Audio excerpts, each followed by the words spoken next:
Hello guys, I am Ricky and you're most welcome to our YouTube channel Nirmala निर्वाण classes. जैसा कि जानते हैं हम आज की इस पेपर में अभी केंद्रीय शिक्षक पात्रता परीक्षा 4 जनवरी 2022 का पेपर लेके आपके सामने उपस्थित हैं। और चलिए आगाज़ करते हैं आज की वीडियो का। और 4 जनवरी 2022 को जो एग्ज़ाम में पूछा गया है हम उसका सॉल्व पेपर आपके सामने लेकर उपस्थित हुए हैं। चलिए देखते हैं इसका। सबसे प्रथम प्रश्न जो है हम वहाँ से आते हैं। सबसे पहला प्रश्न बाल विकास एवं शिक्षण शास्त्र से है, जो आप देख पा रहे होंगे, बाल विकास एवं शिक्षण शास्त्र। तो इसको हम लोग देखेंगे पहले, सबसे पहले प्रश्न से यहीं से स्टार्ट करेंगे। तो सबसे पहला प्रश्न जो था वो है 1 नंबर से। अब हम लोग देखते हैं। यहाँ प्रश्न है, निम्नलिखित प्रश्नों के उत्तर देने के लिए सही सबसे उपयुक्त विकल्प चुनिए। जो सबसे उपयुक्त विकल्प है उसको चुनना है। और प्रश्न है, निम्नलिखित में से कौन सा स्थूल कौशल के उपयोग का एक उदाहरण है। तो स्थूल कौशल के उपयोग का उदाहरण कौन सा है? तो एक पैर पर संतुलन करना। ये जो ऑप्शन नंबर 1 है कि एक पैर पर संतुलन करना है ना, यह स्थूल कौशल के उपयोग का एक उदाहरण है। स्थूल कौशल के उपयोग का उदाहरण क्या है? तो एक पैर पर संतुलन करना। ठीक है, आगे बढ़ते हैं, क्वेश्चन नंबर 2 की तरफ आते हैं। विकासात्मक परिवर्तन किसका परिमाण है? देखिए 2 नंबर प्रश्न को देखिए, विकासात्मक परिवर्तन किसका परिणाम है? तो विकासात्मक परिवर्तन जो है यह आनुवांशिक और पर्यावरणीय परिस्थितियों का अनूठा संयोजन है ना। विकासात्मक परिवर्तन किसका परिणाम है? तो आनुवंशिक और पर्यावरणीय परिस्थितियों का अनूठा संयोजन। ठीक,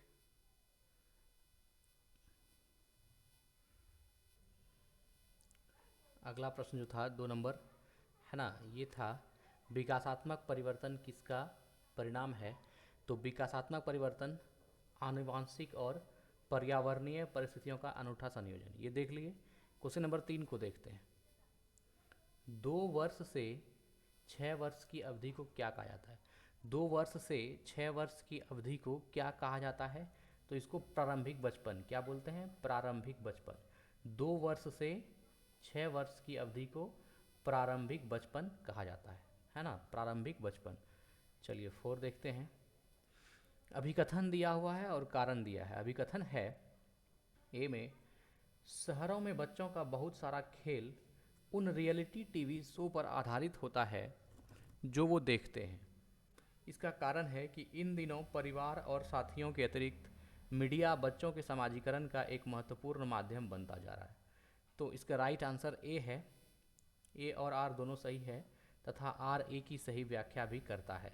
मतलब कि जो अभिकथन है और जो कारण है दोनों ही सही है, और जो कारण है वह अभिकथन की सही व्याख्या करता है ना। तो शहरों में बच्चों का बहुत सारा खेल जो है उन रियलिटी टीवी शो पर आधारित होता है जो वो देखते हैं। कारण, इन दोनों परिवार और साथियों के अतिरिक्त मीडिया बच्चों के सामाजिकरण का एक महत्वपूर्ण माध्यम बनता जा रहा है। चलिए आगे देखते हैं, क्वेश्चन नंबर 5 को देखते हैं। पियाजे द्वारा अधिगम को सुगम बनाने के लिए निम्नलिखित में से कौन से कारक महत्वपूर्ण माने जाते हैं? तो पियाजे द्वारा अधिगम को सुगम बनाने के लिए विविध सामग्रियों का प्रावधान है ना, विविध सामग्रियों का प्रावधान, यह जो है एक है ना, ये कारक महत्वपूर्ण माने जाते हैं। तो क्या कहा कि पियाजे द्वारा अधिगम को सुगम बनाने के लिए, पियाजे द्वारा अधिगम को सुगम बनाने के लिए निम्नलिखित में से कौन से कारक महत्वपूर्ण माने जाते हैं? तो ये जो है विविध सामग्रियों का प्रावधान, विविध सामग्रियों का प्रावधान, ये कारक महत्वपूर्ण माने जाते हैं पियाजे द्वारा। आगे बढ़ते हैं। ओहो, थोड़ा सा रुक जाइए। ऑप्शन नंबर 5 का जो है ये बी ऑप्शन नंबर ये होगा, ए बी और सी। देखिए इसका राइट आंसर है ये ए बी और सी, मतलब ए बी और सी तीनों जो है राइट आंसर है। थोड़ा सा मिस्टेक हो गया था हमसे इसमें। तो यह जो प्रश्न है कि पियाजे द्वारा अधिगम को सुगम बनाने के लिए निम्नलिखित में से कौन से कारक महत्वपूर्ण माने जाते हैं, तो इसका ए बी और सी तीनों ही आंसर राइट है। शिक्षक की गतिशीलता, विविध सामग्रियों का प्रावधान और मध्य स्तरीय नवीन अनुभव का प्रदान करना, ये तीनों जो है पियाजे द्वारा अधिगम को सुगम बनाने के लिए महत्वपूर्ण कारक माने गए हैं। शिक्षक की गतिशीलता, विविध सामग्रियों का प्रावधान और मध्य स्तरीय नवीन अनुभव प्रदान करना। तो ये ऑप्शन 5 का जो है यहाँ 2 नंबर लगाना था, यहाँ ये 2 नंबर मतलब ये 2 नंबर था, इसका मतलब था कि ए बी और सी तीनों ही ऑप्शन राइट है, तो हमने दिखा दिया आपको। चलिए आगे बढ़ते हैं, क्वेश्चन नंबर 6 को देखते हैं। किस स्तर पर बच्चों में अपने आसपास की दुनिया के बारे में एक जीववादी दृष्टिकोण होता है और वे मानते हैं कि पेड़ पौधे और चलते हुए बादलों और लुढ़कते पत्थरों की मनसाएं और इरादे हो सकते हैं? ये है पूर्व संक्रियात्मक अवस्था। ये कौन सी है? पूर्व संक्रियात्मक अवस्था। यहाँ आपसे प्रश्न किया गया है किस स्तर पर बच्चों में अपने आसपास की दुनिया के बारे में एक जीववादी दृष्टिकोण होता है। किस स्तर पर? किस स्तर पर? किस स्तर पर बच्चों में अपने आसपास की दुनिया के बारे में एक जीववादी दृष्टिकोण होता है और वे मानते हैं कि पेड़ पौधों और चलते हुए बादलों और लुढ़कते पत्थरों की मासाएं और इरादे हो सकते हैं। तो यह है पूर्व संक्रियात्मक अवस्था। पूर्व संक्रियात्मक अवस्था। क्वेश्चन नंबर 7 को देखते हैं। किसके सिद्धांत में भाषा बच्चों के संज्ञानात्मक विकास में महत्वपूर्ण भूमिका निभाती है? तो लेव वाइगोत्स्की। ये प्रश्न बहुत ही अच्छा है। किसके सिद्धांत में, है ना, क्वेश्चन नंबर 7 को देखिए। किसके सिद्धांत में भाषा बच्चों के संज्ञानात्मक विकास में महत्वपूर्ण भूमिका निभाती है? तो लेव वाइगोत्स्की के सिद्धांत में, है ना, लेव वाइगोत्स्की के सिद्धांत में। तो लेव वाइगोत्स्की सिद्धांत में भाषा बच्चों के संज्ञानात्मक विकास में महत्वपूर्ण भूमिका निभाती है। 8 देखते हैं। वाइगोत्स्की के अनुसार बच्चे किस प्रकार सीखते हैं? तो वाइगोत्स्की के अनुसार बच्चे साथियों के साथ बातचीत करके सीखते हैं, है ना। वाइगोत्स्की के अनुसार बच्चे किस प्रकार सीखते हैं? तो वाइगोत्स्की के अनुसार बच्चे साथियों के साथ बातचीत करके सीखते हैं। 9 नंबर देखिए। एक बाल केंद्रित कक्षा में बच्चे ज्ञान के निर्माण में सक्रिय रूप से लगे हुए हैं। एक बाल केंद्रित कक्षा में बच्चे ज्ञान के निर्माण में सक्रिय रूप से लगे हुए हैं। चलिए 10 देखते हैं। निम्नलिखित में से कौन सा सही सुमेलित युग्म है? तो सही सुमेलित युग्म कौन सा है? अच्छा लड़का, अच्छी लड़की, अभिविन्यास दूसरों के साथ भला बनकर अनुमोदन अर्जित करता है। ये जो है ऑप्शन नंबर 2 राइट है। निम्नलिखित में से कौन सा सही सुमेलित युग्म है? तो अच्छा लड़का, अच्छी लड़की, अभिविन्यास दूसरों के साथ भला बनकर अनुमोदन अर्जित करता है। चलिए ठीक है। 11 नंबर देखते हैं। हार्वर्ड गार्डनर के सिद्धांत में डैश बुद्धि वाले व्यक्ति वनस्पतियों और जीवों की विभिन्न प्रजातियों की सुंदरता को पहचान सकते हैं और जान सकते हैं। यह है प्रकृतिवादी। कौन जान सकते हैं? प्रकृतिवादी। तो प्रश्न था कि हार्वर्ड गार्डनर, है ना, हार्वर्ड गार्डनर के सिद्धांत में डैश बुद्धि वाले व्यक्ति वनस्पतियों और जीवों की विभिन्न प्रजातियों की सुंदरता को पहचान सकते हैं और जान सकते हैं। तो ये प्रकृतिवादी हो जाएगा आंसर। चलिए ठीक है। राष्ट्रीय शिक्षा नीति 2020 क्या सिफारिश करती है? राष्ट्रीय शिक्षा नीति 2020 क्या सिफारिश करती है? तो राष्ट्रीय शिक्षा नीति 2020 बहुभाषावाद की सिफारिश करती है। किसकी? बहुभाषावाद की सिफारिश करती है। यह जो प्रश्न है कि राष्ट्रीय शिक्षा नीति 2020 क्या सिफारिश करती है? तो राष्ट्रीय शिक्षा नीति 2020 बहुभाषावाद की सिफारिश करती है। 13 देखते हैं हम लोग।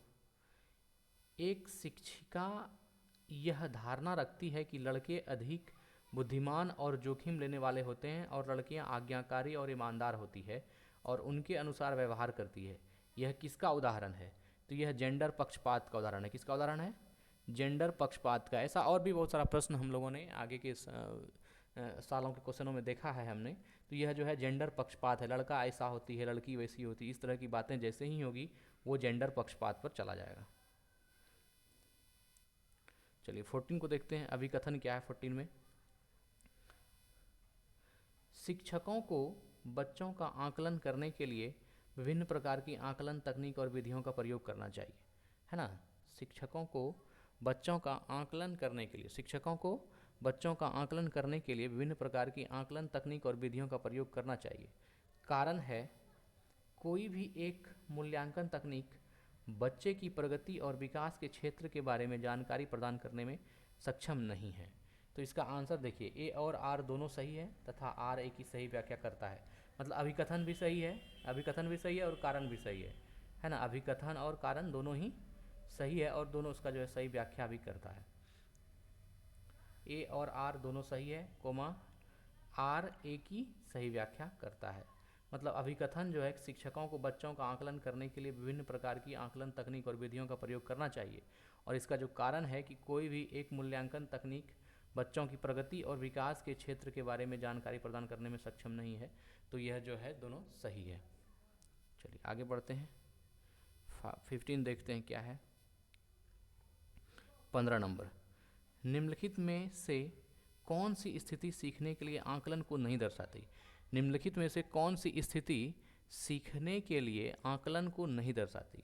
तो इसका राइट आंसर है ऑप्शन नंबर 3, प्रदर्शन बढ़ाने के लिए छात्रों के बीच लगातार तुलना की जाती है। प्रदर्शन बढ़ाने के लिए छात्रों के बीच लगातार तुलना की जाती है। निम्नलिखित में से कौन सी स्थिति सीखने के लिए आकलन को नहीं दर्शाती? तो प्रदर्शन बढ़ाने के लिए छात्रों के बीच लगातार तुलना की जाती है। 16 देखते हैं, समावेशी शिक्षा के लिए क्या आवश्यक है? तो समावेशी शिक्षा के लिए लचीला शिक्षा शास्त्र क्या आवश्यक है? लचीला शिक्षा शास्त्र। बहुत ही अच्छा प्रश्न है। समावेशी शिक्षा के लिए, है ना, समावेशी शिक्षा के लिए क्या आवश्यक है? तो लचीला शिक्षा शास्त्र। समावेशी शिक्षा के लिए लचीला शिक्षा शास्त्र आवश्यक है।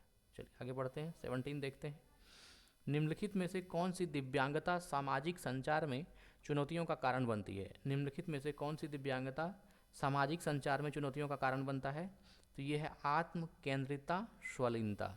ये जो आत्म केंद्रिता स्वलीनता है, ये दिव्यांगता सामाजिक संचार में चुनौतियों का कारण बनती है। निम्न में से कौन सा सुविधाहीन और वंचित समूहों के शिक्षार्थियों को शामिल करने में मदद करता है? तो विविधता को महत्व, है ना। निम्नलिखित में से कौन सा, क्या कह रहा है, निम्न में से कौन सा सुविधाहीन और वंचित समूहों के शिक्षार्थियों को शामिल करने में मदद करता है? तो विविधता को महत्व। ठीक है, 19 पर आते हैं।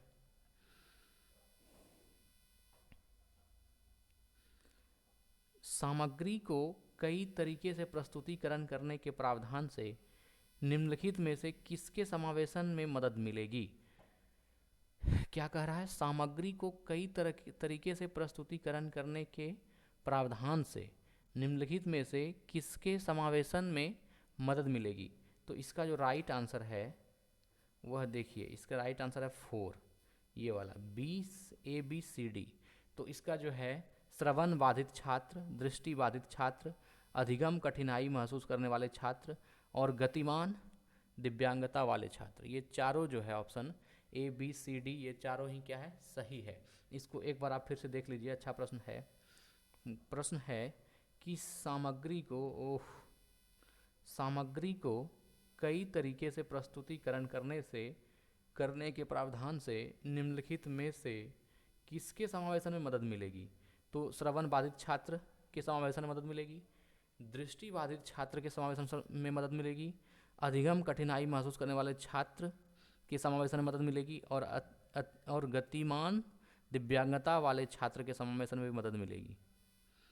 ठीक है, आगे बढ़ते हैं। प्रश्न संख्या 20 को देखिए, निम्नलिखित में से कौन सा विकल्प दी गई दिव्यांगता और संबंधित छात्रों के समावेशन हेतु यथोचित संयोजन रणनीति का सही युग्म है? तो देखिए इसका आंसर जो है ये ऑप्शन नंबर 1 है, गुणज वैकल्य कैलकुलेटर का प्रावधान। गुणज वैकल्य कैलकुलेटर का प्रावधान, है ना। 20 को एक बार और देख लीजिए। निम्नलिखित में से क्या कारण, निम्नलिखित में से कौन सा विकल्प दी गई दिव्यांगता और संबंधित छात्रों के समावेशन हेतु यथोचित संयोजन रणनीति का सही युग्म है। तो इसका सही युग्म कौन सा है? ये है गुणज वैकल्य या कैलकुलेटर का प्रावधान। गुणज वैकल्य या कैलकुलेटर का प्रावधान। चलिए आगे बढ़ते हैं, 21 को देखते हैं। प्रारंभिक कक्षाओं में शिक्षण अधिगम प्रक्रिया के लिए निम्नलिखित में से कौन सा दृष्टिकोण बेहतर है? तो करके सीखना, यह दृष्टिकोण सबसे बेहतर है ना। क्या कहा? प्रारंभिक कक्षाओं में, मतलब प्रारंभिक कक्षाओं में शिक्षण अधिगम प्रक्रिया के लिए निम्नलिखित में से कौन सा दृष्टिकोण बेहतर है? तो ये करके सीखने वाला दृष्टिकोण क्या है? बेहतर है।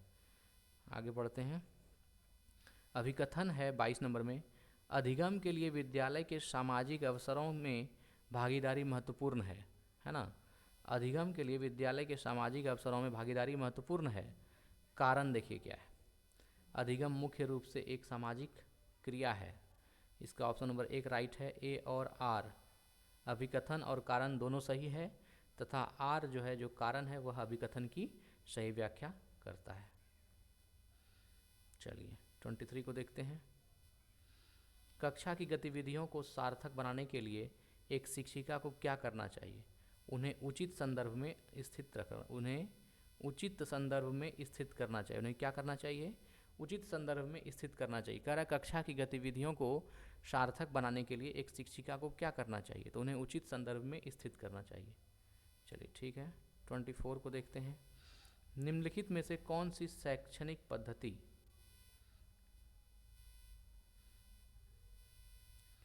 निम्नलिखित में से कौन सी शैक्षणिक पद्धतियाँ शिक्षण अधिगम प्रक्रिया में सकारात्मक योगदान नहीं देती? कौन सी है जो शिक्षण अधिगम प्रक्रिया में सकारात्मक योगदान नहीं देती? ये है परीक्षा केंद्रित कठोर शिक्षण रणनीति। परीक्षा केंद्रित कठोर शिक्षण रणनीतियाँ जो है ना, ये शैक्षणिक पद्धतियाँ शिक्षण अधिगम प्रक्रिया में सकारात्मक योगदान नहीं देती है। याद रखिएगा, सकारात्मक योगदान ये नहीं देती है। क्या? परीक्षा केंद्रित कठोर शिक्षण रणनीति ये नहीं देती। चलिए ठीक है, आगे देखते हैं 25। एक अभिकथन है, एक शिक्षक द्वारा पढ़ाए जाने वाले विषय वस्तु को छात्रों के दैनिक जीवन के अनुभवों से जोड़ना चाहिए। अब देखिए इसका कारण है, बच्चे स्कूल में जीवन के बहुत से महत्वपूर्ण अनुभव लेकर आते हैं जिस पर शिक्षिका को ध्यान देना चाहिए। तो ठीक है, इसका ऑप्शन 1 राइट है, ए और आर दोनों सही है, आर ए की सही व्याख्या करता है। अभिकथन और कारण दोनों सही है और कारण जो है उसका सही व्याख्या करती है। एक बार इसको पढ़ लीजिए फिर से, है ना। अभिकथन कह रहा है कि एक शिक्षक द्वारा पढ़ाए जाने वाले विषय वस्तु को छात्रों के दैनिक जीवन के अनुभव से जोड़ना चाहिए, और कारण है कि बच्चे स्कूल में जीवन के बहुत से महत्वपूर्ण अनुभव लेकर आते हैं जिस पर शिक्षिका को ध्यान देना चाहिए। तो ये सही है। चलिए आगे 26 को देखते हैं हम लोग। निम्नलिखित में से, है ना, निम्नलिखित में से कौन शिक्षार्थियों को उनके सीखने का स्वयं मूल्यांकन करने और उनकी समझ को जांच करने में मदद करता है? तो इसका आंसर क्या है? अधिसंज्ञान। क्या होगा? अधिसंज्ञान। तो निम्नलिखित में से शिक्षार्थियों को उनके सीखने का स्वयं मूल्यांकन करने और उनकी समझ की जांच करने में मदद करता है। तो अधिसंज्ञान कौन करता है? अधिसंज्ञान। चलिए ठीक है, आगे बढ़ते हैं। बच्चों में भ्रांतियां होना डैश है, प्राकृतिक है। बच्चों में भ्रांतियां होना क्या है? डैश है। तो बच्चों में भ्रांतियां होना प्राकृतिक घटना है, ये भ्रांतियां होती ही हैं। चलिए, एक विद्यार्थी जो अधिगम असहायता महसूस कर रहा है वह शैक्षिक गतिविधि से अलगाव रखेगा। क्या बोला? एक विद्यार्थी जो अधिगम असहायता महसूस कर रहा है, असहायता, एक विद्यार्थी जो अधिगम असहायता महसूस कर रहा है वह शैक्षिक गतिविधियों से अलगाव रखेगा। निम्नलिखित में से कौन सा आंतरिक प्रेरणा का उदाहरण है? आंतरिक प्रेरणा का उदाहरण कौन सा है? तो रुचि के कारण एक नई भाषा सीखना। रुचि के कारण एक नई भाषा सीखना, यह आंतरिक प्रेरणा का उदाहरण है ना। निम्नलिखित में से कौन सा आंतरिक प्रेरणा का उदाहरण है? तो रुचि के कारण एक नई भाषा को सीखना, यह जो है आंतरिक प्रेरणा का उदाहरण है। ठीक है, चलिए 30 नंबर, अधिगम को प्रभावित करने वाला निम्नलिखित में से कौन सा कारक पर्यावरणीय कारक है? तो यह विद्यालय जो है कर अधिगम को प्रभावित करने वाला निम्नलिखित में से कौन सा कारक पर्यावरणीय कारक है? तो व्यक्तिक लक्षण, रवैया, प्रेरणा, ये सभी जो है ये सब पर्यावरणीय कारण नहीं है, लेकिन विद्यालय जो है ये आपका पर्यावरणीय कारण है। अब गणित एवं शिक्षा शास्त्र में आ गए हम लोग। देखिए गणित में सवाल थोड़ा लंबा होता है, अगर हम उसको सॉल्व करेंगे तो और टाइम लग जाएगा। खैर पढ़ देते हैं, आप समझ जाइएगा। एक वर्ग की सीमा 16 सेंटीमीटर है। इस वर्ग के चारों कोनों में से प्रत्येक से 1 सेंटीमीटर भुजा वाला एक छोटा वर्ग काट दिया गया जाता है। शेष आकृति की सीमा की लंबाई क्या होगी? ये तो आप बना ही सकते हैं, कोई दिक्कत नहीं है। वर्ग बनाएंगे और जैसा जैसा काटने के लिए कह रहा है किनारे से उतना उतना काटते जाइए, और जब फिगर से इसकी लंबाई निकालते जाइए, कितना बचा, इतना इधर कटा, बीच में जो बचा करके निकाल सकते हैं। तो ठीक है, रिक्त स्थानों में क्या आएगा? 2/3 प्लस डैश बराबर 11/12। तो ये सब देखिए, अब सवाल वाला है, इसमें आपको लोग थोड़ा सा दिमाग लगा दीजिएगा, क्योंकि हम अगर इसको करेंगे तो बहुत टाइम लग जाएगा इसमें, एक ही सवाल में, 2 सवाल में। ठीक है, चलिए 33 भी इसी से तो मैथ ही है, 34 भी आपका मैथ ही होगा। एक दुकानदार के पास कुछ अंडे हैं, वह उन्हें एक ट्रे में रखना चाहते हैं जिनमें जिनमें ठीक 12 अंडे आते हैं। उनसे अंडों को 9 ट्रे में रखा और उनके पास 5 अंडे बचे। उसे अभी कितने अंडों की आवश्यकता है जिसकी 10 ट्रे भरने की? सब तो आप बना सकते हैं, बनाने वाला सवाल है। 36, 37, 38, 39, क्या कह रहा है देखिए 39 में, 3 जुलाई 2021 को रामा एक पैकेट फेंकने से पहले उस पर दी गई जानकारी पड़ती है जो इस प्रकार है। पैक करने की तारीख 10 जनवरी 2021, पैक करने की तारीख से लेकर 180 दिनों तक उपयोगी है। निम्नलिखित में से कौन सा कथन सही है? तो इसके लिए कथन कौन सा सही है? तो देखिए, वह पैकेट का इस्तेमाल तकरीबन 1 सप्ताह के लिए और कर सकती है। अच्छा, अध्यापिका बच्चों को कुछ वस्तुएं देती है जिनमें एक माचिस, एक बॉल, एक किताब, एक स्टील का गिलास और एक रस्सी सम्मिलित है। फिर वह उस वस्तु को पहचानने के लिए कहती है जिसमें सबसे ज़्यादा कोने हैं। उपरोक्त स्थिति के अनुसार उनमें इनमें से कौन सा कथन सत्य है? तो आंसर है माचिस और किताब का चुनाव किया जाना चाहिए, क्योंकि दोनों के किनारे, सतहें और कोनों के आधार पर एक ही श्रेणी में वर्गीकृत किया गया है। 3 या 3 से अधिक रेखाखंडों से बनी बंद आकृति को क्या कहते हैं? बहुभुज। इसमें तो लिया है बहुभुज। देखिए 3 या 3 से अधिक, 3 या 3 से अधिक, 3 से ज़्यादा भुजा होगा तो बहुभुज होगा। 3 या 3 से अधिक रेखाखंडों से बनी बंद आकृति को क्या बोलेंगे? बहुभुज बोलेंगे। ठीक है, चलिए ये सब तो टेम्परेचर का सवाल है। दिए गए अंकों के माध्य और माध्यिका के लिए निम्नलिखित में से कौन सा कथन सत्य है? तो माध्यिका माध्य से अधिक है। माध्यिका क्या है? माध्य से अधिक है। एक समबाहु त्रिभुज की घुमावदार सममिति के कोण हैं 120, 240, 360। दिए गए पैटर्न का अगला पद पहचानिए। तो अगला पद होगा 25 VE। निम्नलिखित में से कौन सा वैन हेले के ज्यामितीय तर्क के सिद्धांत का चरण स्तर नहीं है? तो ये जो है मूर्त संचालन, ये जो है मूर्त संचालन। क्या निम्नलिखित में से कौन सा वैन हेले, निम्नलिखित में से कौन सा वैन हेले के ज्यामितीय तर्क, वैन हेले के ज्यामितीय तर्क के सिद्धांत का चरण नहीं है? तो यह जो है मूर्त संचालन, ये नहीं है। आगे बढ़ते हैं। गणित में निरंतर और व्यापक मूल्यांकन के अंतर्गत सम्मिलित होगा। गणित में निरंतर और व्यापक मूल्यांकन के अंतर्गत सम्मिलित होगा ए और सी। ऑप्शन नंबर ए और सी जो ऑप्शन 3 है, इसका ए और सी राइट है। देखिए ए में क्या है? ए में है छात्रों की अवधारणात्मक समझ पर विस्तृत प्रतिपुष्टि। और देखिए सी में क्या है, संपूर्ण वर्ष में छात्रों की प्रगति, संपूर्ण वर्ष में छात्रों की प्रगति, ये दोनों सही है। चलिए ठीक है, 48 को देखते हैं। निम्नलिखित में से कौन सा कथन गणित के मानचित्रण के बारे में सही नहीं है? तो गणित के मानचित्रण के बारे में सही नहीं है। क्या है? मानचित्रण में केवल अपने आसपास के मानचित्र का आरेखन शामिल होता है, तो ये गलत है ना। क्या बोला? निम्नलिखित में से कौन सा कथन गणित के मानचित्रण के बारे में सही नहीं है? तो मानचित्रण में केवल अपने आसपास के मानचित्र का आरेखन शामिल होता है, ये तो गलत बात है ना। चलिए ठीक। निम्न में से कौन सा बंद सिरे वाला प्रश्न है? 178 और 184 के बीच 5 पूर्ण संख्याओं को लिखिए। ये जो ऑप्शन नंबर 3 है, ये क्या है? बंद सिरे वाला प्रश्न है। 50 को देखते हैं। निम्न में से कौन सा संख्याओं का प्रकार और उपयोगिता नहीं है? सौंदर्यपरक संख्या। अब बताइए, सौंदर्यपरक कौन सी संख्या होती है? निम्न में से कौन सा संख्याओं का प्रकार और उपयोगिता नहीं है?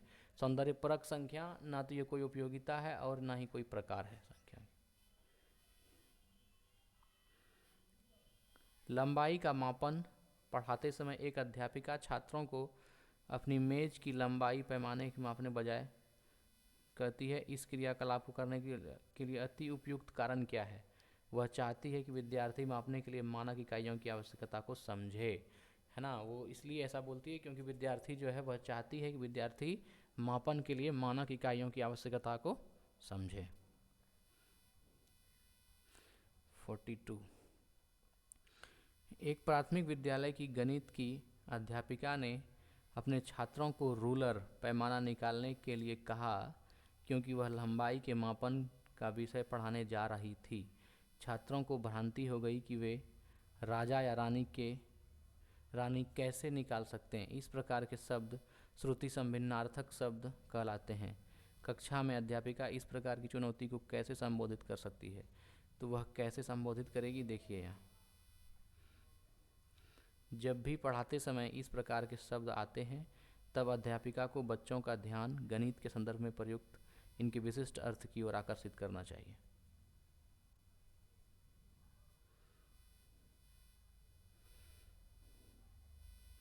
फिर 53 पर देखते हैं। कक्षा 3 की एक अध्यापिका अपने छात्रों के लिए निम्नलिखित प्रश्न पढ़ती है। यदि मैं 2 में से 2 इकाई घटाती हूँ तो उत्तर क्या होगा? छात्रों में से एक छात्र जवाब देता है, उत्तर 0 है। निम्नलिखित कथनों में से कौन सा उपरोक्त संदर्भ में सही है? तो इसका जो सही है वो ये है, देखिए, छात्र में स्थानीय मान की संकल्पना को दृढ़ करने के लिए शिक्षक को मूर्त सामग्री का प्रयोग करना चाहिए, है ना। छात्र में स्थानीय मान की संकल्पना को दृढ़ करने के लिए शिक्षक को मूर्त सामग्री का प्रयोग करना चाहिए। भिन्नों के योग की अवधारणा के पाठ की योजना बनाते समय एक अध्यापक आयताकार पट्टी को मोड़ने के क्रियाकलाप का उपयोग कर रहा है। ऊपर दिया गया क्रियाकलाप एक डैश है, तो ये है पूर्व विषय वस्तु क्रियाकलाप, है ना। पूर्व विषय वस्तु क्रियाकलाप, पूर्व विषय वस्तु क्रियाकलाप। प्राथमिक स्तर पर गणित की अच्छी पाठ्यपुस्तक के लिए निम्नलिखित में से कौन सा लक्षण अत्यधिक महत्वपूर्ण है ना। तो माध्यमिक स्तर पर प्राथमिक स्तर पर गणित की अच्छी पाठ्यपुस्तक के लिए निम्नलिखित में से कौन सा लक्षण अत्यधिक महत्वपूर्ण है? तो अवधारणाओं का संदर्भों के साथ परिचय देना चाहिए। अवधारणाओं का संदर्भों के साथ परिचय देना चाहिए। राष्ट्रीय पाठ्यचर्या रूपरेखा 2005 मानता है कि गणित में चिंतन और तर्कन का एक निश्चित तरीका आवेष्टित है। यह दृष्टि चरितार्थ की जा सकती है। अन्वेषण, उपागम, हस्तकौशल, सामग्री का उपयोग, अवधारणाओं का वास्तविक जीवन से संबंध जोड़ना, छात्रों को चर्चा में सम्मिलित करना।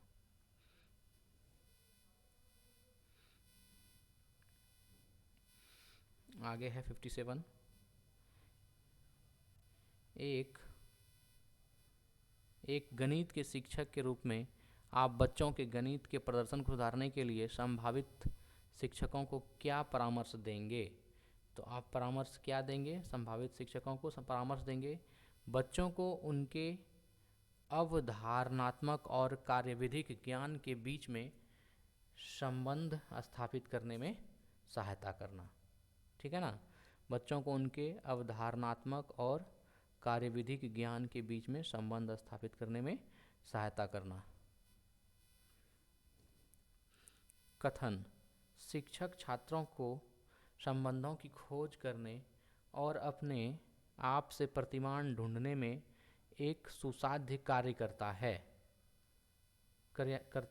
के साथ अत्यधिक अनुकूलन है। ये है आगमनिक विधि। ये क्या है? आगमनिक विधि। शिक्षक छात्रों को संबंधों की खोज करने और अपने आप से प्रतिमान ढूंढने में एक सुसाध्य का कार्य करता है के साथ अत्यधिक अनुकूलन है आगमनिक विधि।